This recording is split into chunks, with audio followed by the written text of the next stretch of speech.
Assalamualaikum warahmatullahi wabarakatuh.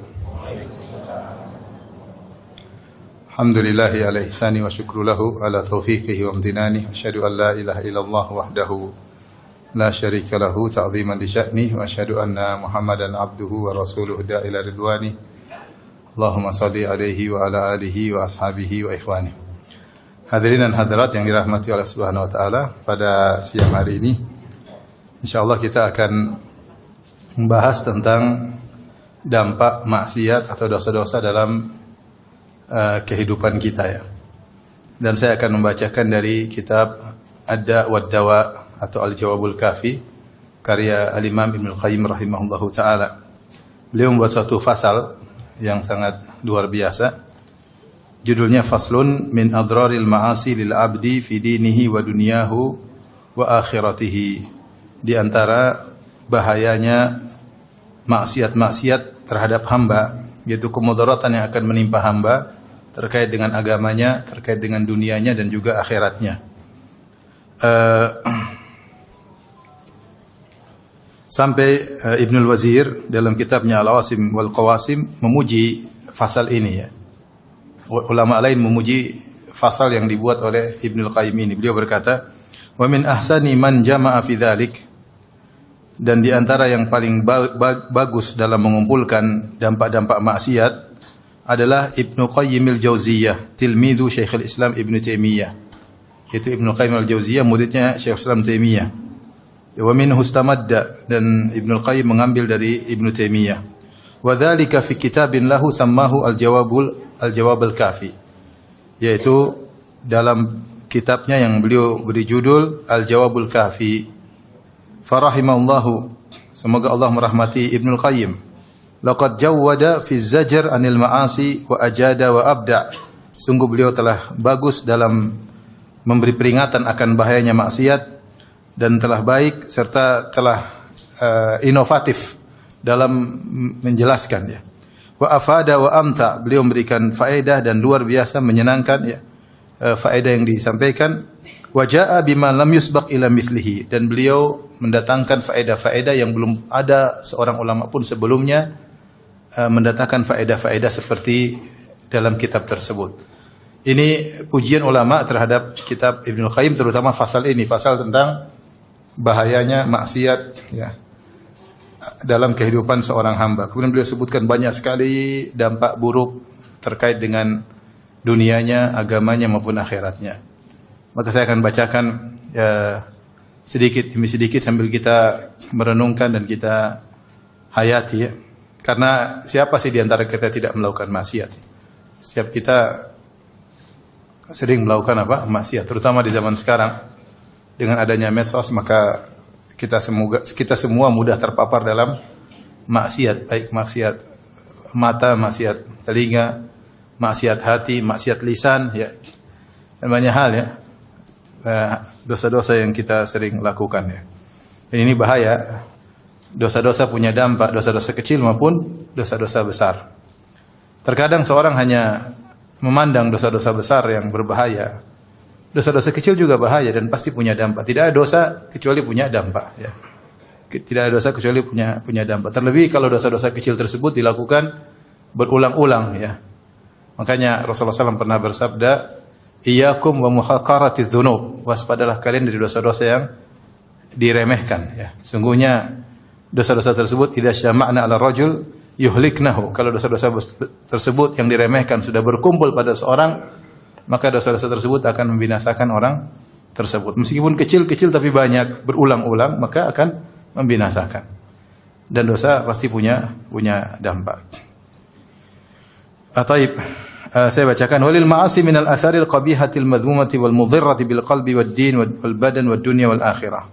Maksiat itu punya dampak yang buruk, yang tercela, yang memberi mudarat kepada hati, kepada agama, kepada badan ya, hati, agama, badan, dunia dan akhirat, ma la ya'lamuhu illallah. Yang tidak ada yang tahu seluruh dampak-dampaknya kecuali Allah. Dampaknya sangat banyak, yang tahu hanya Allah Subhanahu wa taala. Ya. Tapi Ibnu Qayyim berusaha menguraikan sedikit demi sedikit. Walaha minal uqubati syar'an wa qadaran ajilan wa ajilan ma la ya'lamu illallah azza wa jalla. Demikian juga maksiat-maksiat juga memiliki hukuman-hukuman yang ditimpakan pada pelaku maksiat baik secara syariat maupun secara kenyataan, itu secara qadar, secara hukum kauni, secara sunnatullah, yang segera maupun dia akhirkan, dan yang tahu semuanya hanyalah Allah Subhanahu wa taala. Kemudian mulai menyebutkan sebagian dari dampak maksiat. Artinya beliau ingin menyampaikan dampak maksiat sangat banyak. Ya, tapi yang tahu semuanya siapa? Allah Subhanahu wa taala. Maka beliau hanya menyebutkan sebagian yang Allah bukakan ilmu bagi beliau rahimahullahu taala. Yang pertama adalah hirmanul ilm, yaitu terhalangi dari ilmu. Kata beliau, faminha hirmanul ilmi nafi'. Pelaku maksiat terhalang dari ilmu yang bermanfaat. Kenapa bisa demikian? Fa innal ilma nurun yakdhifuhu Allahu fil qalb. Artinya mungkin aja dia punya ilmu tapi tidak bermanfaat kalau dia pelaku maksiat. Ya. Tapi kalau dia berusaha menghindarkan diri dari maksiat, maka ilmunya akan bermanfaat. Kenapa? Karena ilmu adalah cahaya yang Allah lemparkan dalam hati seseorang. Wal ma'siyatu tudfi'u dzalika nur. Dan maksiat memadamkan cahaya tersebut. Walamma jalasa Syafi'i rahimahullah baina yaday Malik wa qara alaihi a'jabahu ma ra'a. Ketika Imam Syafi'i rahimahullah berguru di hadapan Imam Malik, kemudian dia duduk di hadapan Imam Malik, maka Imam Malik takjub dengan Imam Syafi'i rahimahullah. Lima ra'a min tawaqqudi dhihnihi, karena Imam Syafi'i luar biasa cerdasnya. Ya, digambarkan seakan-akan kecerdasannya menyala-nyala saking cerdasnya, ya. Imam Syafi'i 7 tahun hafal Al-Quran, kalau nggak salah 10 tahun hafal Muwatta Imam Malik, kitab hadis yang isinya ribuan hadis. Bagaimana sang guru tidak terpesona dengan sang murid. Wa fawri fitnatihi, dan kecerdasannya yang luar biasa. Wa idhami dzakaihi. Wa kamali fahmihi, dan sempurnanya pemahaman Syafi'i. Maka dia berkata, Imam Malik kepada Imam Syafi'i, "Ya fata, inni arallaha qad alqa ala qalbika nuran." Wahai sang pemuda, sungguh menurut aku melihat, sungguhnya Allah telah melemparkan dalam hatimu ada cahaya, yaitu meletakkan cahaya dalam hatimu. Fala tudfi'hu bi dzulmatil ma'siyah, maka jangan kau padamkan cahaya ilmu tersebut dengan kegelapan maksiat. Fatabqa fi dzulmati yauma yas'a ahlul ilmi fi nuri ilmihim, maka kau akan terjebak dalam kegelapan tersebut hari di mana para penuntut ilmu, para ahli ilmu sedang berusaha berada di cahaya ilmu mereka. Yaitu orang-orang yang menuntut ilmu, para ahli ilmu, mereka di dalam cahaya. Ya, mereka terus dalam jalan yang terang benderang. Sementara kalau seorang melakukan maksiat, maka dia dalam kegelapan. Wa qala Syafi'i berkata, "Syakautu ila Waqi'in su'a hifdhi fa arsyadani ila tarkil ma'asi." Aku mengeluhkan kepada Waqi', yaitu gurunya, Waqi' Ibnu Jarrah Ar-Ru'asi. Aku mengadukan kepada guruku tentang buruknya hafalanku. Fa arsyadani ila tarkil ma'asi, maka dia arahkan aku agar meninggalkan maksiat. Wa qala a'lam bi anna al-ilma fadlun wa fadlullahi la yu'tahu al-'asi. Dan Waqi' berkata, ketahuilah bahwasanya ilmu adalah kemuliaan dan kemuliaan Allah tidak diberikan kepada pelaku maksiat. Ya. Ini yang pertama. Jadi orang yang menuntut ilmu tapi dia orang pelaku maksiat, maka dia dihalangi dari ilmu yang bermanfaat. Bisa jadi sulit bagi dia memahami ilmu, ini yang pertama, kemudian pertama. Sulit bagi dia memahami ilmu, atau dia tidak tertarik dengan ilmu, atau kalau dia diberi ilmu maka tidak bermanfaat. Maka kita dapati sebagian orang ketika memiliki menuntut ilmu dengan niat yang buruk, mungkin untuk riya, untuk bangga-banggaan, ketika mereka punya ilmu, mereka hanya bikin masalah di mana-mana. Hanya bikin apa? Masalah. Dia ingin tampil, ingin nomor satukan, hanya bikin masalah di mana-mana. Ya. Ini contoh bahwasanya ilmu yang dia pelajari tidak bermanfaat, bahkan menjadi bumerang yang akan menyerangnya pada hari kiamat kelak. Taib. Yang kedua, di antara dampak bermaksiat, hirmanu rizq, terhalangi dari rezeki. Wa minha kata Ibnu Al-Qayyim rahimahullah taala, hirmanu rizq, pelaku maksiat terhalangi dari rezeki. Rizqul abdan wa rizqul adyan wal qulub min al ma'arif wal mahabbah was sabr wat tawakkul wa ghairi dzalik. Beliau mengatakan terhalangi dari rezeki. Rezeki tersebut terkait dengan rezeki badan, atau rezeki terkait dengan agama, atau rezeki terkait dengan hati. Ya, rezeki secara umum ya. Jadi bukan maksudnya rezeki secara materi saja, tapi yang terkait dengan badan, mungkin kesehatan, mungkin apa terkait dengan hati.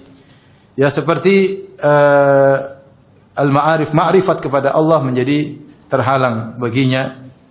Kemudian juga terlepas darinya kesabaran, dia tidak sabar. Kemudian dia tidak tawakal kepada Allah Subhanahu wa taala. Dan dalam Musnad Imam Ahmad dari Nabi sallallahu alaihi wasallam, beliau bersabda, "Innal 'abda la yuhramur rizqa bidzambi yusibuhu." Sungguhnya seorang terhalangi dari rizki gara-gara dosa yang dia lakukan. Hadis ini secara sanad dia lemah, tetapi maknanya benar, ya. Karena kata Ibnu Qayyim setelah itu, wa kama anna taqwallahi majlabatur rizq, sebagaimana bertakwa sebab datangnya rizki, maka meninggalkan ketakwaan sebab datangnya kemiskinan. Ya, famastujliba rizqullahi bimithli ta'atihi wa tarki ma'siyatihi. Dan tidaklah begitu mudah didatangkannya rizki dari Allah seperti dengan sebab ketaatan kepadanya dan meninggalkan maksiat Allah Subhanahu wa taala. Wa may yattaqillaha yaj'al lahu makhraja wa yarzuquhu min haitsu la yahtasib. Siapa yang bertakwa kepada Allah, maka Allah akan berikan solusi baginya dan Allah beri dia rezeki dari arah yang tidak dia sangka-sangka. Jadi ini rezeki umum, termasuk rezeki materi maupun rezeki terkait yang hati, itu sabar, tawakal, terkait dengan agama, ini semua rezeki dari Allah Subhanahu wa taala, ya. Maka di antaranya sabar, ya. Makanya dalam hadis kata Rasulullah SAW, "Wa ma utiya ahadun ata'an ausa." Tidak ada seorang diberi pemberian yang lebih luas daripada sabar. Daripada apa? Sabar. Sabar itu rezeki dari Allah Subhanahu wa taala. Jika seorang sering bermaksiat, maka bisa jadi rezeki tersebut terhalang darinya. Oleh karenanya, kalau kita sudah berusaha, ternyata rezeki secara materi tidak dapat, ya. Kemudian kehidupan semakin seret, ya. Kemudian kita tidak sabar, ini biasanya karena tidak takwa. Ini tidak takwa. Kurang takwa. Dan di antara ciri orang yang bertakwa, dia diberi rezeki dari arah yang tidak dia sangka-sangka. Rezeki ada dua, ada rezeki yang kita persangkakan dan ada rezeki yang tidak kita persangkakan. Kalau seorang bertakwa, dia diberi rezeki dari arah yang dia sangka dan diberi rezeki dari arah yang tidak dia sangka. Rezeki itu banyak, ya. Tahu-tahu dapat rezeki anak soleh, dapat rezeki yang jomblo, dapat rezeki istri soleha. Kalau dapat rezeki kebahagiaan, dapat rezeki ilmu, banyak rezeki, ya. Semakin bertakwa, semakin sering diberi rezeki dari arah yang tidak disangka-sangka. Karena itu janji Allah Subhanahu wa taala. Taib, yang berikut yang ketiga, al-wahsyatu fi qalbil 'asi bainahu wa bainallah. Ada kesenjangan bagi pelaku maksiat, dia mendapatkan hukuman berupa merasa kesenjangan, yaitu merasa keterasingan antara dia dengan Allah Subhanahu wa taala. Wa minha, kata Ibnu Qayyim, di antara dampak maksiat, wahsyatun yajiduha al-'asi fi qalbihi bainahu wa bainallah. Ada kesenjangan atau ada keterasingan yang didapati oleh pelaku maksiat dalam hatinya antara dia dengan Allah Subhanahu wa taala.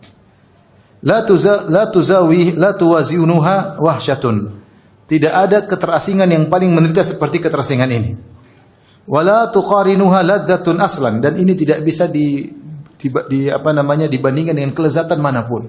Mau dikasih kelezatan apapun, tapi kalau seorang hatinya merasa terasing dari Allah Subhanahu wa taala, sungguhnya dia menderita.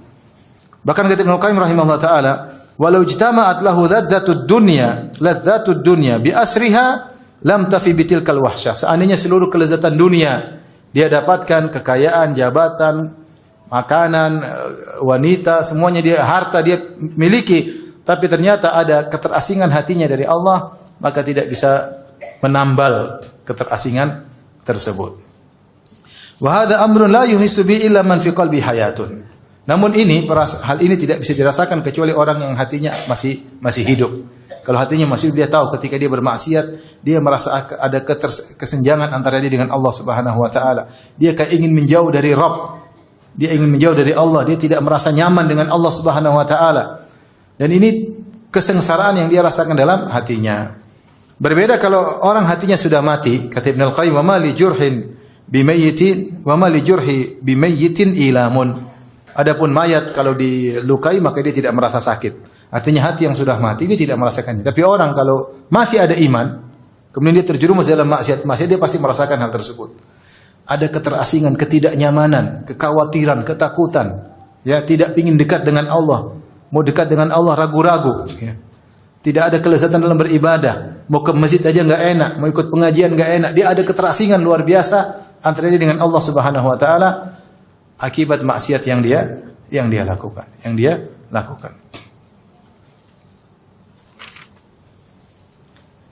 Maka beliau berkata, "Falau lam yatrukil aqilu adh-dhunuba illa hadara min wuqu'i tilkal wahsyah wa wuqu'iha bainahu wa bainallah lakana al-aqilu hariyan bitarkiha." Seandainya seorang berakal mengerti, sadar bahwasanya kalau seandainya maksiat sebabnya cuma menimbulkan akibat ini saja, cuma menimbulkan akibat membuat dia tidak nyaman dengan Allah Subhanahu wa taala, maka sudah cukup dia harusnya meninggalkan apa? Maksiat. Dia tidak merasa nyaman dengan Allah Subhanahu wa taala. Baik. Yang berikutnya yang berapa? 4. Al-wahsyatu fi qalbil 'asi baina wa bainan nas. Kemudian ketidaknyamanan itu juga, keterasingan itu juga dia rasakan antara dia dengan manusia, terutama orang yang bertakwa. Dia tidak nyaman duduk sama orang bertakwa, dia merasa tidak nyaman, tidak tentram, ya, karena maksiat yang bergejolak dalam dirinya. Kata Ibnu Qayyim, "Minha al-wahsyatu allati tahsulu lahu bainahu wa bainan nas." Ya, keterasingan, kesenjangan hati yang dirasakan antara dia dengan orang-orang. Wala siyama ahlul khairi minhum, terutama orang-orang saleh di antara mereka. Fa innal 'asiya yajidu wahsyatan bainahu wa bainahum. Pelaku maksiat merasakan adanya kesenjangan antara dia dengan orang-orang saleh tersebut. Kenapa? Limunafaratil qulub. Karena hati mereka tidak sinkron antara hati-hati orang saleh dengan hati orang yang tidak saleh. Fa inna qalbal 'asi la yalta'imu ma'a qalbit ta'i lima bainahu minal bu'di. Sungguhnya hati pelaku maksiat, qalbu pelaku maksiat tidak sinkron, ya, tidak bisa nyaman dengan hati orang yang saleh karena di antara keduanya ada perbedaan yang sangat jauh. Wa kullama qawiyat tilkal wahsyatu ba'uda minhum. Semakin besar kesenjangan tersebut, itu semakin dia sering bermaksiat, maka dia semakin enggak nyaman duduk dengan mereka, wa min mujalasatihim, dan tidak nyaman bermajelis dengan mereka. Karena tidak nyambung, satu bicara ketakwaan, satu bicara akhirat, sementara dia kecenderungan ingin maksiat. Wa hurima barakatul intifa'i bihim, dan akhirnya dia terhalangi dari mendapatkan keberkahan, mendapatkan manfaat dari orang-orang saleh, ya. Ini di antara dampak dari maksiat. Kemudian Ibnu Qayyim berkata, wa qaruba min hizbi syaitan biqadri ma ba'uda min hizbir rahman. Dan dia semakin dekat dengan golongan syaitan sebagaimana dia semakin jauh dari golongan Allah Subhanahu wa taala, dari hizbullah, hizbur rahman. Wa taqwa hadhil wahsyatu hatta tastahkim. Dan kesenjangan ini, keterasingan ini semakin kuat sehingga sudah bercokol dan semakin kokoh. Fataqa'u bainahu wa baina imra'ati wa waladihi. Bahkan itu bukan cuma kepada orang lain, kesenjangan tersebut. Bahkan kesenjangan tersebut terjadi antara dia dengan istrinya, antara dia dengan anaknya, wa aqaribihi. Ada ketidaknyamanan antara dia dengan kerabat-kerabatnya. Bahkan wa bainahu wa bain nafsihi, bahkan dia tidak nyaman dengan jiwanya sendiri. Fastarahu mustawhishan min nafsihi. Kalau dia berdapat diri, dia merasa tidak nyaman dengan dirinya sendiri, tidak nyaman dengan dirinya sendiri. Ini jika kegelapan, wahsyah, kesenjangan, keterasingan itu semakin kuat, dia merasakan dampaknya bahkan hubungan dia dengan istri dan anak-anaknya. Wa qala al-Fudail bin Iyad, berkata Fudail bin Iyad rahimahullahu taala, "Inni la a'sillaha fa'arifu dzalika fi khuluqi himari wa khadimi wa imraati wa qaribati." Sungguhnya aku bermaksiat kepada Allah dan aku melihat dampak maksiat tersebut pada perangai tungganganku, yaitu himarku, keledaiku, dan aku lihat pada perangai pembantuku, istriku, dan kerabatku. Hal ini disebutkan oleh Ibnu Abi Dunya dan Abu Nuaim dari Fudail bin Iyad. Baik. Jadi maksiat menyebabkan hubungan tidak nyaman, ya. Tidak nyaman sama orang saleh, tidak nyaman duduk sama mereka, maunya duduk sama orang pelaku maksiat, ya, gelisah. Kalau duduk sama orang-orang saleh, pinginnya bermajelis sama pelaku maksiat atau bersendirian dalam dunia maya maksiat, ya, dia tidak nyaman. Bahkan ketidaknyamanan tersebut sampai muncul antara dia dengan istrinya dan anak-anaknya, hubungan tidak nyaman. Ini hidup seperti ini tidak bahagia. Taib, yang berikutnya yang berapa? 5. Ibu sudah hafal 1, 2, 3, 4. Kalau ujian bisa insyaallah ya. Insyaallah enggak lulus. Yang berikut yang kelima, ta'sirul umur. Pelaku maksiat urusan menjadi ruwet, menjadi susah. Wa minha, di antara dampak maksiat, ta'siru umuril asi. Pelaku maksiat urusannya menjadi susah alaihi. Fala yatawajjahu li amrin illa yajiduhu mughlaqan dunahu. Tidaklah dia melakukan satu kegiatan kecuali tertutup pintunya. Au muta'assiran alaihi. Bisa tapi ternyata sulit, banyak hambatan-hambatan. Wa hadza kama anna man ittaqallaha ja'alahu min amri yusra. Dan ini sebaliknya, orang yang bertakwa kepada Allah, Allah mudahkan urusannya. Faman attala taqwa, siapa yang membuang ketakwaan, ja'alahu min amrihi usra, maka Allah bikin urusannya sulit. Wa yallahi al-ajab, sungguh menakjubkan. Kaifa yajidul abdu abwabal khairi wal masalih masdudatan anhu wa turuqaha mu'assaratan alaihi wa huwa la ya'lamu min aina utiya. Demi Allah, sungguh menakjubkan bagaimana seorang hamba melihat pintu-pintu kebaikan tertutup darinya. Kemaslahatan kemudian buntu kepadanya. Jalan-jalan menuju kebaikan sulit semuanya, kemudian dia tidak tahu sebabnya apa. Menakjubkan. Kenapa dia tidak tahu sebabnya? Yang jelas sebabnya karena dia bermaksiat. Bal huwa munkabbun ala ma yazidu umurahu alaihi ta'siran. Dan dia semakin menuju pada perkara yang semakin mempersulit dirinya. Maka kita harus sadar bahwasanya kita dalam urusan-urusan terkadang kita tahu ini baik, kok sulit bagi kita? Kok sulit? Ya jelas karena maksiat.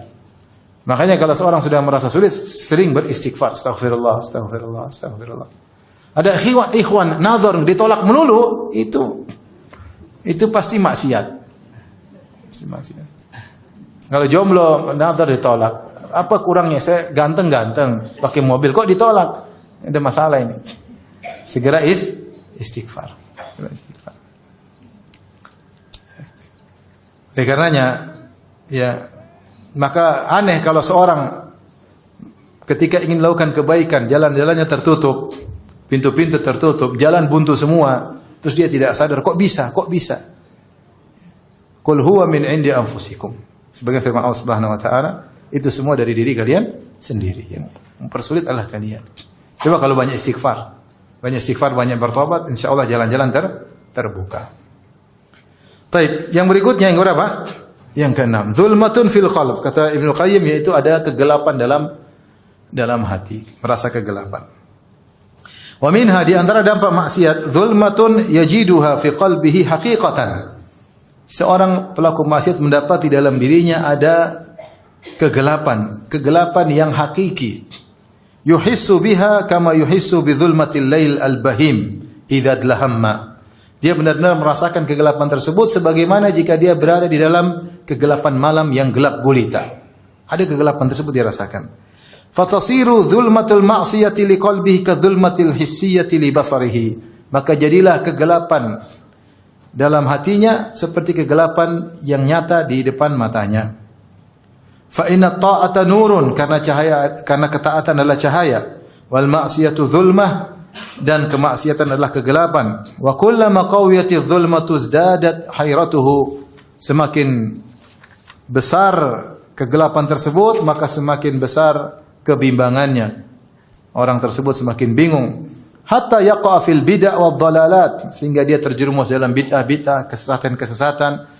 Wal umuril muhlikati wa huwa la yash'ur, dia terjerumus dalam perkara-perkara yang binasakan dan dia tidak sadar. Ka'ama kharaja fi dhulmatil lail yamshi wahdahu, seperti orang buta yang keluar di tengah malam gelap gulita kemudian dia berjalan sendiri.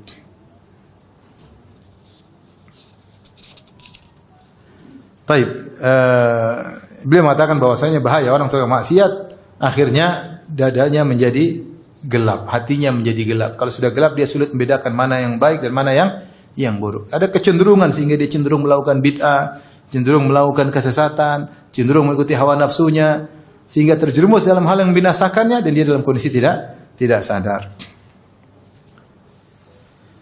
Baik. Berikutnya, di antara sebab atau dampak maksiat yang berapa? Yang ketujuh, wahnul qalbi wal badan, membuat lemah hati dan badan. Hati menjadi lemah, badan juga menjadi lemah. Wa minha anna al-ma'asi tuhinul qalba wal badan. Maksiat menjadikan hati menjadi lemah dan badan juga menjadi lemah. Amma wahnuha lil qalbi fa amrun zahir. Adapun membuat hati menjadi lemah maka perkara sangat jelas. La yakadu yakhfa ala ahadin. Tidak seorang pun yang tidak tahu akan hal ini. Bal la tazalu tuhinu hatta tuzila hayatahu bil kulliyah wa tudhhibal imana minhu jumlatan. Ya, bahkan terus-menerus maksiat melemahkan hatinya sampai menghilangkan kehidupan hatinya, lemah sehingga mati. Ya, kemudian iman lepas dari dirinya.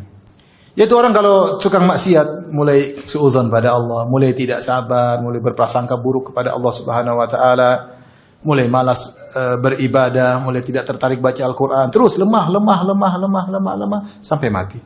Kalau udah mati berarti udah kafir. Makanya disebut al-ma'asi baridul kufur atau maksiat adzunub dzambun baridul kufur, bahwasanya maksiat itu pengantar kepada kekufuran. Karena setiap bermaksiat hatinya lemah. Kalau tidak ditolong oleh Allah Subhanahu wa taala, tidak kembali kepada Allah, bisa mati hatinya.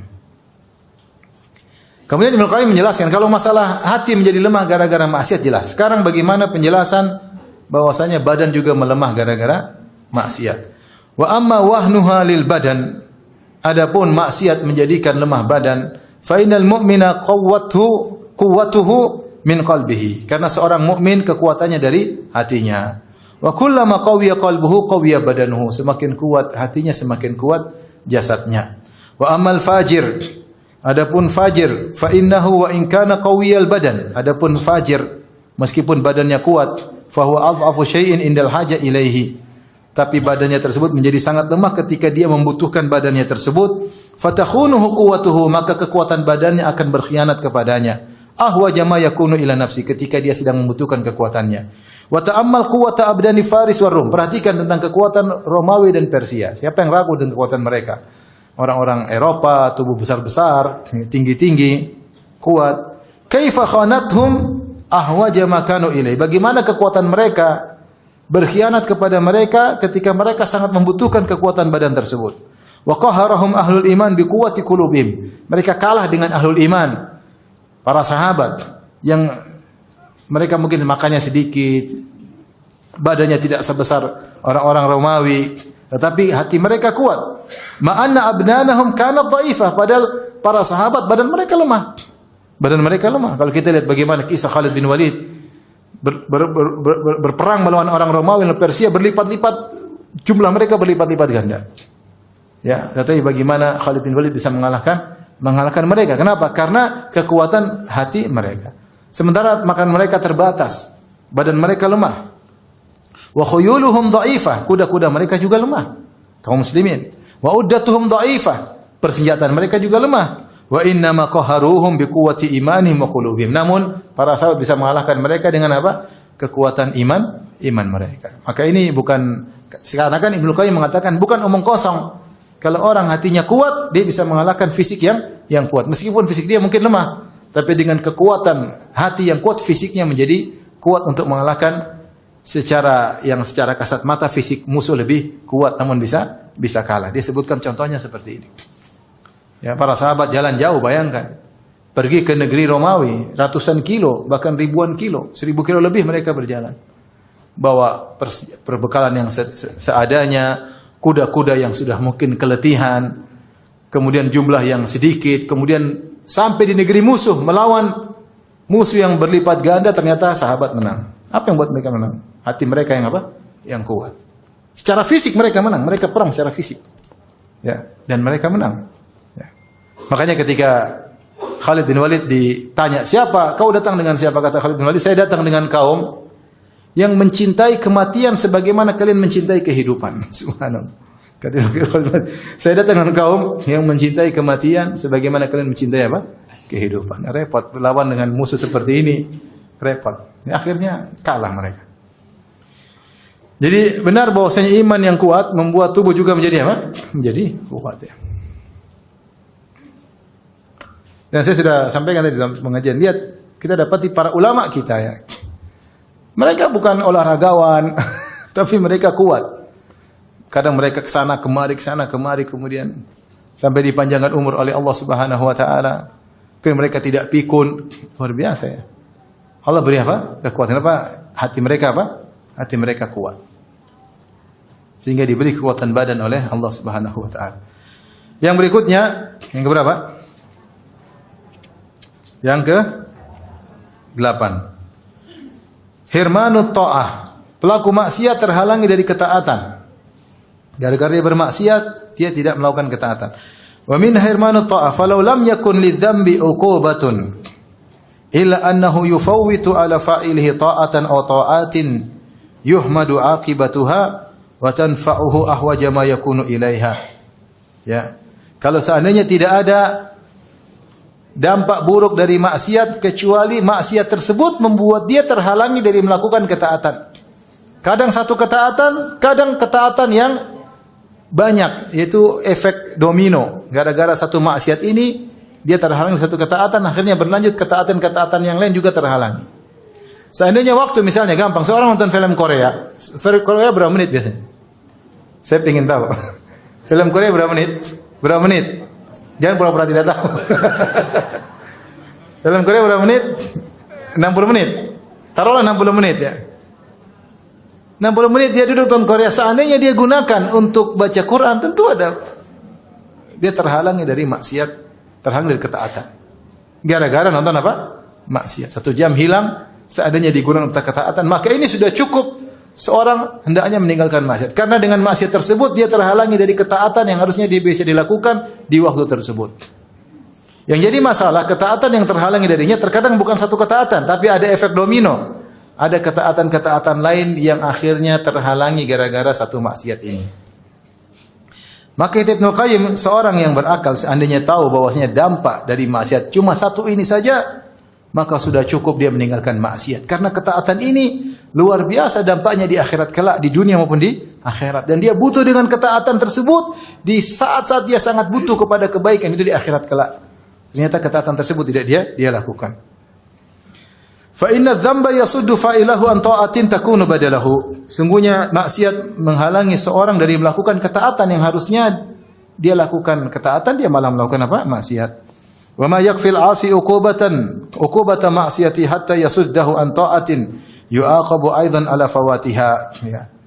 Sungguh sudah cukuplah bagi seorang pelaku maksiat, dia melakukan maksiat maka dia dihukum ya, selain terhalangi dari ketaatan, dia juga dikasih hukuman akibat tidak melakukan ketaatan tersebut. Wa yaqta'u alaihi aidan tariqa ta'atin ukhra, dan juga akhirnya membuat dia terhalangi dari ketaatan yang lain. Wa ukhra, dan kemudian ketaatan yang lain. Yang ketiga wa rabi'ah, dan ketaatan yang keempat juga terhalangi. Tsumma khamisah, ketaatan yang kelima juga terhalangi gara-gara satu maksiat. Wa halumma jarra, dan seterusnya. Jadi satu maksiat terkadang efek domino. Terkadang efek domino. Maksudnya harusnya seorang misalnya dia 1 jam dia baca sesuatu, dia baca Quran, maka kemudian dari baca Quran tersebut dia baca mungkin tertarik untuk sedekah gara-gara ada ayat tentang sedekah atau silaturahmi, akhirnya dia melakukan ketaatan yang berikutnya. Ya. Mungkin akhirnya malam dia sholat malam karena dia tadi sebelum tidur baca apa? Al-Quran, akhirnya malam dia sholat malam, akhirnya dia sholat subuh. Coba kalau dia nonton maksiat, ketaatan lewat semua. Dia tidur, sholat malam enggak sholat malam, subuh lewat, sholat duha. Salat subuh di waktu apa? Duha. Salat qobliyah jadi ba'diyah. Lanjut. Pagi-pagi bangun hati menjadi apa? Kering, lupa silaturahmi, lupa sedekah. Ini contoh, maksudnya satu maksiat bisa menghalangi dari ketaatan, efek domino juga terkadang panjang. Fa yanqatu alaihi bidzambi ta'atun katsira. Gara-gara satu dosa, maka terputus darinya rantai ketaatan yang panjang. Kullu wahidatin minha khairun lahu minad dunya wa ma 'alaiha. Setiap kebaikan yang terhalangi darinya lebih baik daripada dunia dan seisinya. Gara-gara nonton film Korea, dia tidak salat malam. Salat malam ini lebih baik daripada dunia dan seisinya. Yang dia lakukan mungkin setengah jam, 1/4 jam, 1 jam, lebih baik daripada dunia dan seluruh seisinya. Salat subuh di masjid, salat qobliyah subuh yang dia lakukan akhirnya terhalangi. Yang kedua qobliyah subuh ini lebih baik daripada dunia dan seisinya. Apalagi salat subuh berjamaah. Apalagi zikir setelah subuh, kemudian dia salat duha. Semua lewat gara-gara tadi malam dia bermaksiat. Betapa banyak ganjaran yang hilang darinya. Fayafutuhu al-ajr ma'a hamli al-wizr, maka pahala luput darinya dan dia harus memikul dosa. Wa tatadha'afu fi haqqihi al-uqubah. Wa hadza karajulin, dan kemudian hukuman semakin bertumpuk padanya. Wa hadza karajulin akala aklatan aujabat lahu maradatan tawilatan mana'atu min iddati akalatin atyaba minha. Ini gambarnya sederhana kata Ibnu Qayyim, seperti seorang makan suatu racun bikin dia sakit. Gara-gara dia sakit dia nggak bisa makan yang enak-enak, yang baik-baik sekian lama. Kira-kira seperti itu. Ketika dia bermaksiat, terhalang dari banyak kebaikan-kebaikan yang lain. Intinya dia jadi terhalangi. Allah bikin dia terhalangi dari kebaikan-kebaikan yang lain gara-gara satu maksiat yang dia lakukan. Bagaimana kalau berbagai macam maksiat? Al-Hasan Al-Basri berkata, "Inna min thawabil hasanatil hasanata ba'daha." Di antara balasan kebaikan adalah kebaikan yang selanjutnya. Orang melakukan kebaikan, Allah berikan dia untuk lanjut ke kebaikan berikutnya. Wa min uqubati sayyi'ati sayyi'ata ba'daha. Hukuman terhadap keburukan adalah keburukan yang selanjutnya dia lakukan. Fal abdu illam yashghal nafsahu bil haqqi wa illa shaghalathu bil batil. Seorang kalau tidak menyibukkan hatinya untuk kebaikan, maka hatinya akan menyibukkan dia untuk kebatilan. Fallahul musta'an. Ini yang kata disebutkan dari sebagian orang, al-waqtu kas-sayf illam taqta'uhu qata'aka. Waktu itu seperti apa? Pedang. Kalau kau tidak patahkan pedang tersebut yang akan menebasmu. Artinya waktu kalau kau tidak gunakan untuk kebaikan, maka kau bisa gunakan dia untuk apa? Keburukan. Dia akan menjebakmu untuk melakukan kemaksiatan. Maka dalam hidup ini kita berusaha bikin jadwal yang menjebak kita pada kebaikan-kebaikan. Ya. Jika tidak, nongkrong, melamun, akhirnya mulai kepo, udah kepo, akhirnya terjumus dalam apa? Maksiat. Nonton ini. Coba, seorang kalau lihat maksiat, setengah jam, 1 jam, saya coba cek hatinya. Hatinya tadi sebelum nonton maksiat, dengan setelah nonton maksiat, pasti sudah berubah. Pasti sudah berubah. Ada kesenjangan dengan Allah Subhanahu wa Ta'ala. Ada ketidaknyamanan dengan Allah Subhanahu wa Ta'ala. Pasti sudah berubah. Ya. Dan itu sebagai contoh bahwasanya dampak maksiat itu secara langsung. Dampak maksiat secara langsung. Sementara kalau dia satu jam dia baca Quran, coba dia cek hatinya sebelum baca Quran dengan baca Quran, pasti ada kebahagiaan. Pasti, langsung, tidak terlambat. Langsung dia bahagia. Dampak ketaatan yang langsung dia rasakan seketika itu juga. Tapi sekarang ke berapa? 9. Ini banyak puluhan, sampai subuh juga nggak selesai. Tebal, benar tebal. Ini dampak maksiat setebal ini.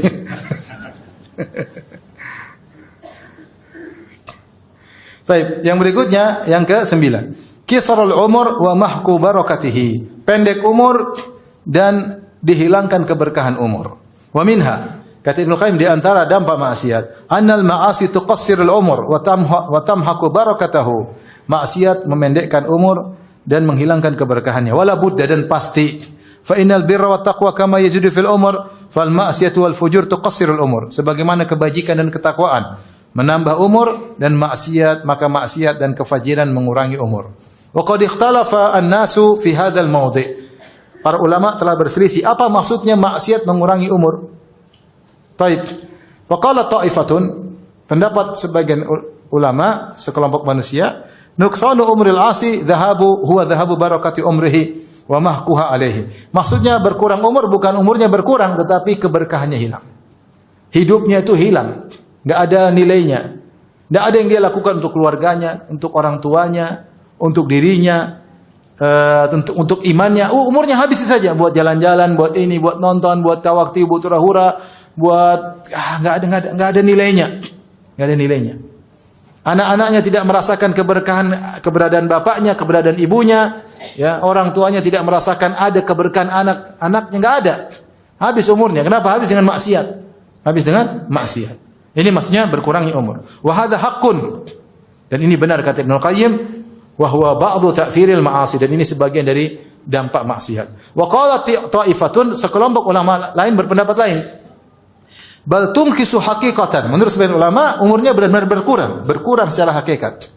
Kama yanqusu rizq, sebagaimana rizki berkurang secara hakikat. Fa inna Allah Subhanahu wa ta'ala ja'ala lil umur wal rizqi wal barakati fihima asbaban tukaththiruhuma wa tunammihima wa taziduhuma. Karena Allah membuat sebab-sebab yang bisa menambah umur, menambah rizki dan menambah keberkahan. Ya, jadi ketika mereka maksiat mengurangi umur, mengurangi rizki, benar-benar rizki berkurang, umur juga berkurang. Harusnya dia mungkin hidup 70 tahun jadi 50 tahun, harusnya 90 tahun jadi berkurang, rizkinya berkurang dan keberkahan juga berkurang.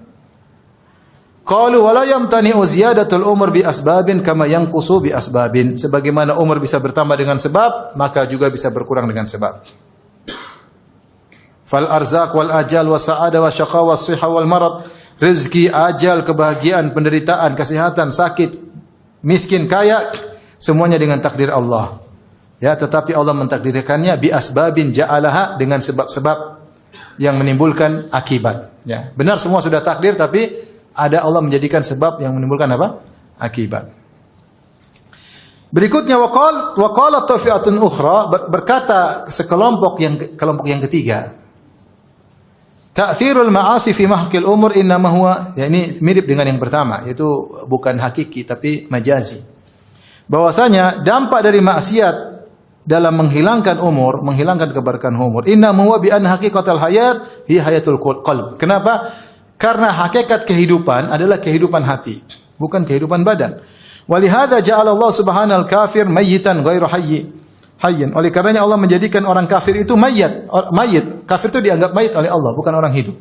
Kama qala ta'ala amwatun ghairu ahya. Mereka adalah orang mayat-mayat bukan hidup, karena yang Allah tinjau adalah hatinya, bukan jasadnya. Fal hayatu fil haqiqati innama hiya hayatul qalb. Kehidupan yang sesungguhnya adalah kehidupan hati. Wa umrul insan muddatu hayatihi, dan umur manusia adalah sepanjang hayatnya, sepanjang hidupnya. Falaisa umruhu illa awqatu hayatihi billah, fatilka sa'atu umrihi. Maka kehidupan yang sungguhnya jika hatinya bersama Allah. Jika hatinya tidak bersama Allah, berarti dia tidak sedang ada umurnya. Jadi seakan-akan pendapat gue mengatakan kehidupan sungguhnya itu kehidupan hati. Nah, kalau mau dibilang hati yang hidup adalah hati yang bersama Allah. Kalau hati gunakan maksiat, itu hati sedang mati. Hati sedang mati. Maka orang melakukan maksiat sungguhnya kehidupannya semakin pendek. Karena kehidupan hatinya banyak digunakan untuk maksiat kepada Allah Subhanahu wa taala. Fa'ala hadha fal birru wat taqwa wa ta'atu tazidul fi umr fi hadhihi al-awqat allati hiya haqiqatu umrihi wa la umra lahu siwaha. Maka dengan demikian maka kebajikan, ketakwaan, ketaatan menambah umur, yaitu dalam waktu-waktu yang digunakan untuk takwa, itulah hakikat kehidupan manusia. Dan tidak ada umur bagi manusia kecuali dalam rangka ketaatan. Kalau bukan untuk ketaatan berarti dia sedang apa? Sedang mati. Wabil jumlah fal abdu idza a'rada 'anillah ishtaghala bil ma'asi. Ketahuilah kesimpulannya, jika seorang hamba berpaling dari Allah maka dia sibuk dengan maksiat. Dha'at alaihi ayyamu hayatihi, maka akan hilang pergi sia-sia hari-hari kehidupannya. Al-haqiqiyah, itulah kehidupan yang sungguhnya, hilang semuanya. Allati yajidu ghibba idha'atiha yawma yaqul ya laitani qaddamtu li hayati. Yang hari-hari yang hilang tersebut dia akan merasakan dampak buruknya pada hari kiamat kelak tatkala dia berkata ya laitani qaddamtu li hayati, seandainya dulu aku beramal soleh ketika di dunia. Oleh karenanya seorang berusaha untuk menghemat-hemat umurnya untuk ketakwaan kepada Allah Subhanahu wa taala. Jika umurnya habis buat kemaksiatan, maka sungguhnya dia telah mengurangi kehidupan yang hakiki. Karena kehidupan yang hakiki adalah kehidupan hati bersama Allah Subhanahu wa taala. Maka di sini kita renungkan, ikhwan, sudah betapa banyak umur yang sudah kita buang. Terlalu banyak. Terlalu banyak umur yang kita buang tidak ada manfaatnya. Itu bukan kehidupan yang sungguhnya. Ini masalahnya medsos zaman sekarang. Medsos.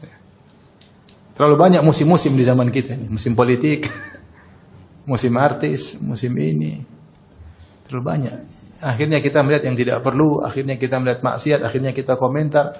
Setiap hari kita buang umur kita, ya. Kita istilahnya browsing, ya. Kita berpindah dari satu klip ke klip berikutnya. Akhirnya kita buang umur kita, ya. Hanya kita nanti sesali pada hari kiamat kelak. Baik, yang berikutnya yang keberapa? 10. Wa minha al-ma'asi tuwallidu amsalaha. Maksiat itu menimbulkan maksiat-maksiat yang sepertinya. Wa minha anal ma'asi tazra'u fil qulubi amsalaha. Sungguhnya maksiat yang dilakukan oleh seorang hamba menanamkan dalam hati hamba maksiat-maksiat yang semisalnya. Wa yuwallidu ba'daha ba'dan. Sebagian maksiat melahirkan sebagian maksiat yang lain.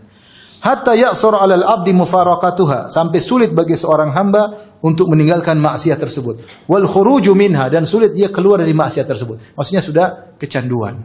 Dia sudah tertawan oleh maksiat tersebut. Dia jadi tawanan. Ya. Dia tidak bisa keluar dari maksiat tersebut karena maksiat sudah bertumpuk dan saling munculkan satu dengan yang lainnya.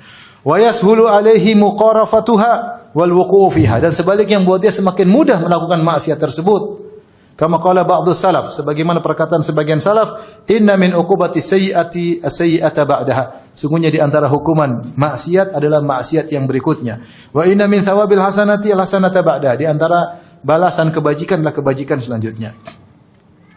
Fal abdu idza amila hasanatan. Ini dampak maksiat. Karena kamu kalau maksiat bukan itu saja yang kau lakukan, pasti giring maksiat yang lain.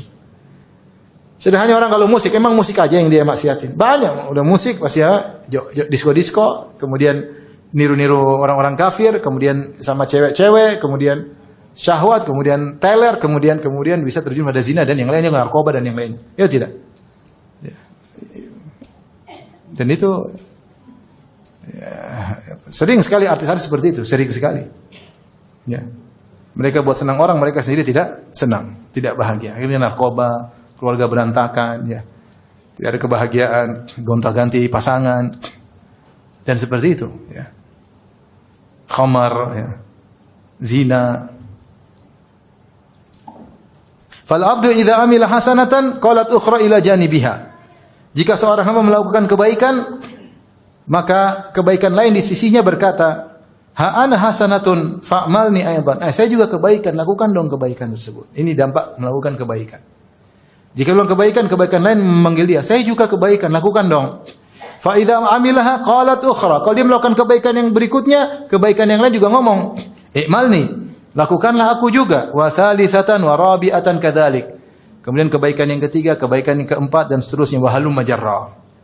Fa tadha'afa ribah, maka keuntungan yang didapatkan pahala berlipat ganda. Wa tazayyadatil khairatu wal hasanat, maka kebaikannya bertumpuk-tumpuk, kebaikannya bertambah-tambah. Namun sebaliknya, wa kadzalika janibu sayyiati aidan. Demikian juga sisi keburukan. Ya. Hatta tasiru at-ta'at wal ma'asi hayatin rasikhatin wa sifatin lazimatin wa malakatin thabitatin. Falau attala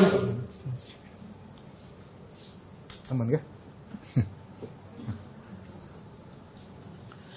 Falau attala al-muhsin ta'ala daqat alaihi nafsuhu. Ya. Kata beliau Ibnu Qayyim rahimahullah ta'ala, bahwasanya ketika seorang melakukan kebaikan itu akan bertumpuk-tumpuk sehingga menjadi suatu kondisi yang kokoh dan sifat yang melazimi. Demikian pula keburukan. Kita melakukan maksiat yang satu, maksiat yang lain mengatakan saya juga maksiat. Kenapa kau tidak lakukan? Maksiat juga melakukan, saya juga maksiat. Kenapa kau tidak melakukan? Kenapa kau hanya melakukan maksiat yang itu? Saya juga dong. Akhirnya bertumpuk-tumpuk maksiat yang satu dengan yang lainnya. Ya. Aman ya kalau enggak ganti. Ya. Aman ya. Sampai Ibnu Qayyim mengatakan, perhatikan di sini. Sampai kalau seorang yang baik dia meninggalkan satu kebajikan atau dia meninggalkan kebajikan, la dhaqat alaihi nafsuhu, maka dia merasa sesak, kenapa saya tidak melakukan kebaikan? Artinya dia sudah kecanduan apa? Kebaikan. Dia hari ini tidak salat malam, dia aduh, kenapa saya tidak salat malam? Kenapa tadi sudah alarm bunyi tapi saya tidur lagi? Ya. Kenapa saya tidak berbuat baik sama dia? Kenapa saya tidak bersedekah hari ini? Kenapa saya tidak salat duha hari ini? Kenapa hari ini saya tidak baca Quran? Dia merasa sesak dirinya. Ya. Wadaqat aila ardu bima rahubat. Ya. Dia merasa bumi yang luas ini terasa sempit baginya ketika sudah terbiasa melakukan kebajikan, kemudian dia tidak melakukannya. Wa ahassa min nafsi bi annahu kal huti idza faraqa al ma. Dan dia merasa dirinya seperti ikan sudah jika lepas dari air. Sudah sulit hidup ini, ikan tanpa air susah. Hatta yu'awidaha, sampai dia kembali kepada air tersebut. Fataskunu nafsuhu wa taqarru ainuhu. Kalau dia sudah melakukan kebajikan lagi, maka dia tentram lagi, tenang lagi, seperti ikan yang dikembalikan ke air. Sebaliknya, Lau attala al-mujrimul ma'siyata wa aqbala at-ta'a la dhaqat alaihi nafsuhu. Kalau pelaku maksiat yang sudah terbiasa melakukan maksiat, ketika diajak melakukan ketaatan, maka dirinya menjadi sempit. Sulit. Mau disuruh salat berat. Wa dhaqa sadru, suruh baca Quran berat, hatinya menjadi sempit. Ayat alaihi madahibuhu, semua jalan keluar tertutup. Hatta yu'awidaha, sampai dia melakukan maksiat lagi. Hatta inna katsiran minal fusaq, perhatikan. Sampai sebanyak dari pelaku maksiat, la yuwaqi'ul ma'siyata min ghairi ladzatin yajiduha. Perhatikan ini Ibnu Qayyim perkataan indah. Wala da'iyatan ilahi illa lima yajiduhu min alam bimufaraqatiha. Sampai sebagian pelaku maksiat ketika melakukan maksiat, dia bukan karena dapat kelezatan. Sudah ada tidak ada kelezatan lagi. Cuma kalau dia tidak maksiat, dia menderita. Saya ulangi, dia maksiat sudah saking biasanya. Ini maksiat yang dilakukan bukan karena kelezatan lagi, tapi kalau dia tidak lakukan dia menderita. Ngeri. Kama sarraha bidzalika Syekhul Qaum, sebagaimana ada di antara mereka bos pelaku maksiat yang mengaku akan hal ini tukang minum bir. Dia berkata, "Wa ka'sun syaribtu ala ladzatin wa ukhra tadawaitu minha biha." Satu gelas bir saya minum untuk kelezatan, satu gelasnya lagi untuk pengobatan. Karena kalau saya tidak minum saya tersiksa. Saya tersiksa, kecanduan. Ini bukan karena kelezatan lagi, tapi karena tersiksa kalau tidak melakukan apa? Maksiat. Sama perokok, minum khamar, pecandu film yang porno misalnya, atau narkoba, ya. Apa dia bilang? Kalau tidak konsumsi narkoba mengalami apa namanya? Sakau apa? Sakau. Ya. Sakit tidak? Sakit itu. Sakit, kasihan. Jadi dia minum narkoba bukan untuk kelezatan, tapi karena untuk menghilangkan apa? Sakau yang dia rasakan. Jadi maksiat seperti itu. Dia bukan apa, tapi harus dia lakukan. Jika tidak, dia kayak ada yang hilang. Jadi dia harus melakukannya. Sudah kecanduan. Canduan. Bukannya kelezatan, nggak ada lagi. Khamar satu saya minum untuk kelezatan, benar. Khamar berikutnya saya minum untuk berobat. Karena kalau saya tidak minum, saya menderita. Itu dampaknya masih kalau sampai pada tahapan seperti itu. Wala yazalu al-'abdu yu'ani ta'ata. Senantiasa seorang hamba berusaha sulit menjalankan ketaatan. Tapi dia jalani wa ya'lafuha, sampai dia terbiasa, bahkan wa yuhibbuha, kemudian dia cinta ketaatan tersebut. Baca Quran pertama malas, tapi lama-lama senang, lama-lama pingin tadabbur, lama-lama pingin menghafal. Itu butuh perjuangan sampai tahapan tersebut. Wa yu'thiruha hatta yursilallahu subhanahu bi rahmati alaihil malaikata ta'azzuhu ilaiha azzan. Sampai dia mengutamakan ketaatan tersebut daripada kenikmatan-kenikmatan yang lain. Sampai Allah dengan kasih sayangnya mengirim malaikat untuk mendorongnya. Ayo taat, ayo bangun malam, ayo baca Quran, ayo sedekah. Ada malaikat yang mendorongnya. Wa tuharriduhu 'alaiha, buat dia segera ayo melakukan ketaatan. Wa tuz'ijuhu an firashi wa majlisi ilaiha, membuat dia gelisah. Hari ini dia belum baca Quran, orang ngobrol, dia pingin segera pergi, pingin segera pulang. Kenapa dia membaca Quran? Dia pingin segera tidur. Kenapa? Supaya bisa bangun malam. Kalau sudah bangun malam dia gelisah. Sudah jam berapa ini? Dia pingin bangun salat malam. Ada malaikat yang buat dia gelisah untuk melaksanakan apa? Ketaatan. Sebaliknya, wala yazalu ya'laful ma'asi. Sementara seorang senantiasa melakukan maksiat, wa yuhibbuha, sampai cinta kepada maksiat tersebut. Wa yu'thiruha, sampai mendahulukan maksiat atas segalanya. Dia tidak peduli. Apakah ini berdampak kepada istrinya, berdampak kepada anaknya, berdampak kepada ekonominya, dia tidak peduli. Apakah kesehatannya juga ditumbalkan, dia tidak peduli. Karena dia sudah jatuh cinta sama maksiat tersebut, sudah kecanduan. Hatta yursilallahu alaihi syayatin fata'uzzuhu ilaihi azzan. Sampai Allah kirim bagi dia setan-setan, menggiring dia, buat dia gelisah untuk kalau tidak bermaksiat. Sehingga dia harus bermaksiat. Fal awwalu qawwa junda ta'ah bil madad fasaru min akbari a'wanihi wal 'asi qawwa jundal ma'siyah bil madad fakanu a'wanan alaih. Baik, lanjut apa sudah? Sudah ke berapa ini? Sudah 10. Udah 10 cukup ya? Hah? Nanti lain kali ya. Gimana ibu-ibu, lanjut apa sudah?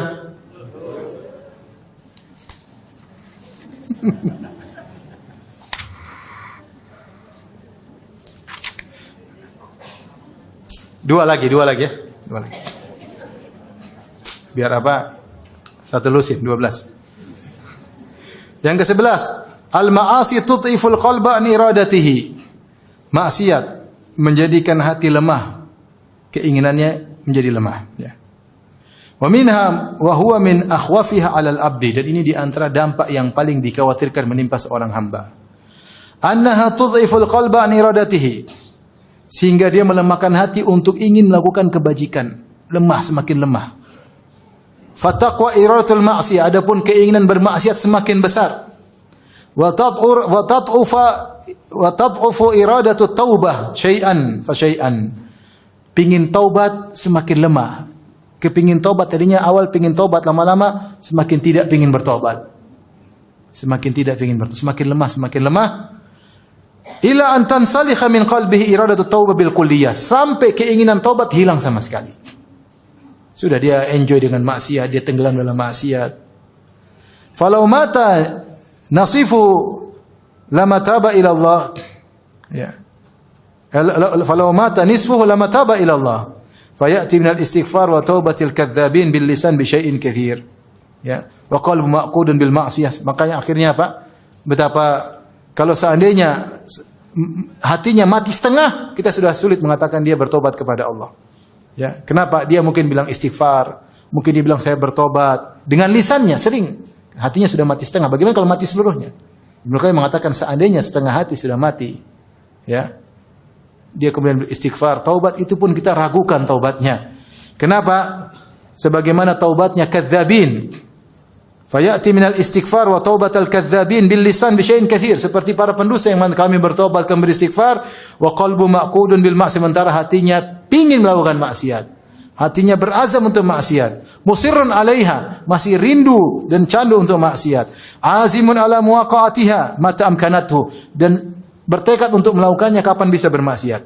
Wa hadza min a'dhamil amradi wa aqrabiha ilal halak, dan ini adalah penyakit yang paling berbahaya yang menjerumuskan dalam kebinasaan. Ini hati-hati. Orang bermaksiat akhirnya tidak berpikir taubat. Akhirnya lupa untuk bertobat dan tidak terbetik hatinya untuk bertobat sedikit pun. Ini bahaya. Kalau sudah begitu kemudian mati, selesai. Yang terakhir. Yang ke-12. Al-ma'asi tudhibu minal qalbi istiqbahaha. Maksiat itu menyebabkan tidak ada lagi dari hati rasa memandang maksiat itu buruk. Artinya kalau orang beriman lihat maksiat itu buruk, tapi karena dia sering bermaksiat, akhirnya bagi dia maksiat itu tidak buruk. Ini berbahaya.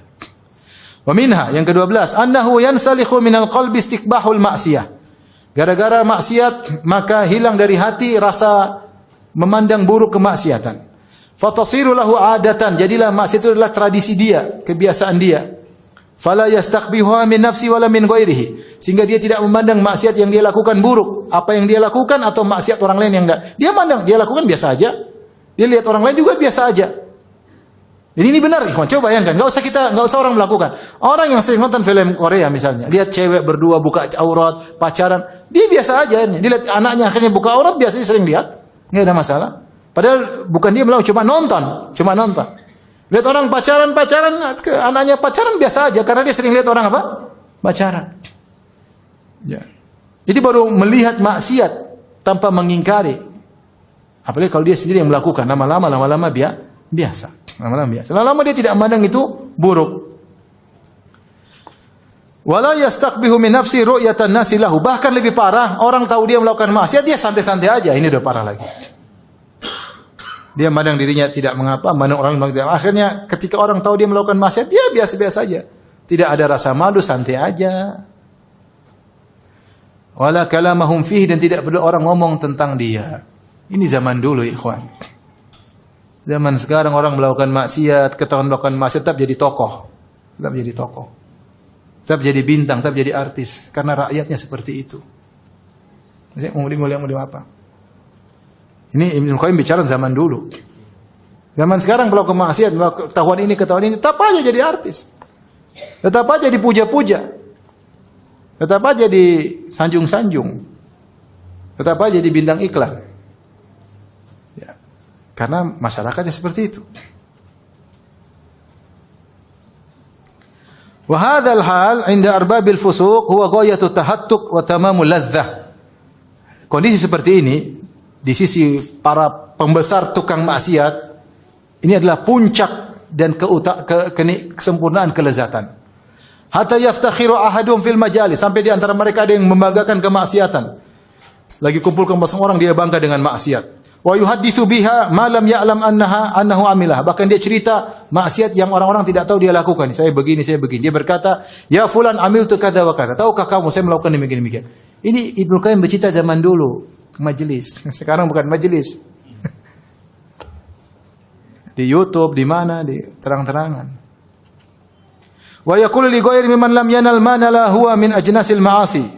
Ya mu'athir wa ayya syai'in nilta anta. Ya. Atau ya mu'athir.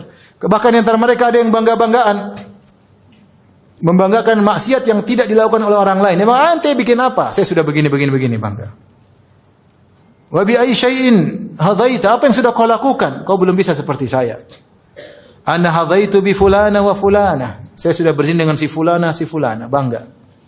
Wa bi fulan wa fulan minal murdanil hisan. Saya telah melakukan homoseksual dengan ini dan ini. Bangga. Wa anfaqtu ala dzalika minal amwal kaita wa kaita. Sudah keluarkan uang untuk ini. Oh, saya sudah jalan sana, saya sudah main judi. Dia bangga dengan yang masih lakukan. Wa yatabajjahu bidzalika baina julasaihi, dan dia merasa bangga di hadapan teman-teman duduknya. Wa minhum man yadhkuru dzalika ba'da 40 sanatan aw aktsara aw aqal min iflasihi wa kibari sinni wa dha'fihi. Bahkan di antara mereka cerita 40 tahun kemudian dia masih banggain, padahal dia sudah tua, sudah lemah, sudah bangkrut ya. Masih bangga dengan maksiat yang dia lakukan dahulu.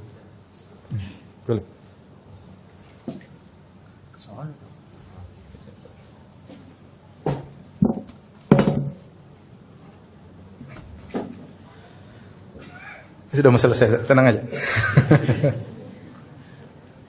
Jadi kalau maksiat sudah masuk dalam hati seorang, ya, maka dia bahkan bangga dengan maksiat tersebut. Hatinya sudah benar-benar rusak. Tadinya malu hilang. Tadinya memandang maksiat buruk, sudah enggak buruk lagi. Melihat orang melakukan keburukan, dia tidak menganggap buruk. Bahkan dia akhirnya membanggakan kemaksiatan yang dia lakukan. Kalau dia tidak bertobat, maka binasalah dia. Wa hadha dharbu minan nasi la yu'afawna minhu wa tusaddu alaihim tariqut taubah. Kelompok model manusia seperti ini tidak akan selamat, tidak diampuni oleh Allah. Akan tertutup darinya pintu taubat. Wa tughlaqu anhum abwabuha, maka pintu-pintu taubat tertutup dari mereka. Fayamutu ahadum bila taubah, maka salah seorang dari mereka mati tanpa bertobat. Kama qala Nabi sallallahu alaihi wasallam, sebagaimana Nabi bersabda, kullu ummati mu'afan ilal mujahirin. Setiap umatku yang pelaku maksiat akan selamat, akan diampuni, kecuali yang terang-terangan bangga-banggaan dengan maksiat yang dia lakukan. Wa inna minal ijhar an yasturallahu 'alal abdi. Di antara bentuk terang-terangan melakukan maksiat adalah seorang hamba melakukan maksiat, Allah sudah tutup maksiatnya, tsumma yusbihu yafdahu nafsahu. Kemudian pagi hari dia ceritakan maksiatnya, wa yaqulu ya fulan amiltu yauma kadza wa kadza. Dia bilang wahai fulan, dia cerita sama temannya, saya telah melakukan hari ini maksiat ini dan ini. Fayahtiku nafsahu, maka dia membongkar tirai yang menutup aibnya, dia bongkar, dia robek. Waqad bata yasturuhu rabbuhu, padahal tadi malam Allah sudah tutup apa? Maksiat yang dia lakukan. Taib, inilah selusin dampak dari maksiat. Seharusnya sudah cukup membuat kita berpikir 1000 kali ketika melakukan apa? Kemaksiatan. Terlalu banyak kerugian yang kita rasakan di dunia, terlebih lagi di akhirat kelak. Intinya ikhwan, orang ingin cari kebahagiaan dengan maksiat itu hanya kebahagiaan yang semu. Ingin bahagia jangan maksiat. Kalau dia maksiat, tadi berkata Ibnu Qayyim rahimahullah indah, dia mengatakan siapa yang melawan hawa nafsunya, karena hawa nafsunya ingin satu kelezatan, maka Allah akan ganti dengan kelezatan yang banyak. Ya, saya ulangi, siapa yang saya baca ini?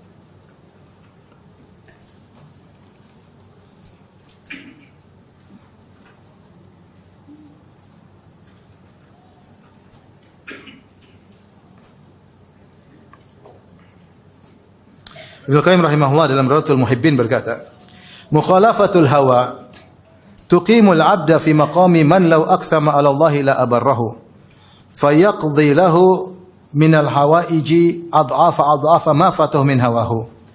Menyelisih hawa nafsu pingin kita nafsu ini pingin macam-macam, pingin nonton inilah, pingin dengar inilah, pingin merasakan ini, pingin mencicipi ini, pingin ngomong ini, banyak maksiat yang mau dilakukan oleh hawa nafsu. Maka menyelisih hawa nafsu menjadikan seorang hamba berada di kedudukan yang tinggi, yaitu man lau aqsama Allah al-abar, seorang yang kalau bersumpah sama Allah, Allah akan kabulkan sumpahnya. Fayaqdi lahu minal hawaij, maka Allah akan memenuhi kebutuhan-kebutuhannya berlipat-lipat ganda dari kesenangan hawa nafsu yang tadi dia tinggalkan. Maka jangan kita kebayangkan dengan kenikmatan sementara. Saya pingin gini, ada nikmat bentar. Setelah itu, tapi kalau kita lakukan ini, terlalu banyak kesenangan yang akan hilang. Kesenangan duniawi, belum kesenangan akhirat. Ya. Sederhananya seorang kalau misalnya dia tidak jaga pandangannya, lihat macam-macam, akhirnya apa? Akhirnya dia hidup sendiri, menderita banyak. Dia lihat cewek cantik di medsos, cewek cantik, terus mau diapain? Lihat aja, ngiler juga ngiler, mau diapain? Nggak bisa apa-apa.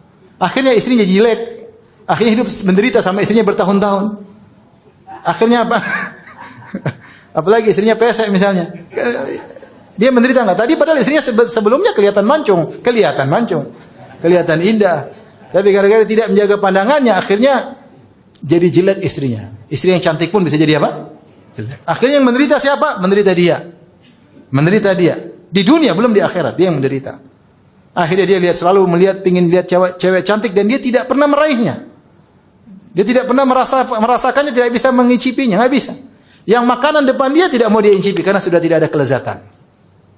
Artinya ini bahayanya hawa nafsu seperti itu. Dia menghayalkan kita mendapatkan kelezatan, padahal kelezatan yang semu, kemudian akhirnya menghilangkan banyak kelezatan duniawi, belum kelezatan akhirat, belum. Kata Ibnu Qayyim, seandainya seorang melawan hawa nafsunya, ini Allah akan membuat dia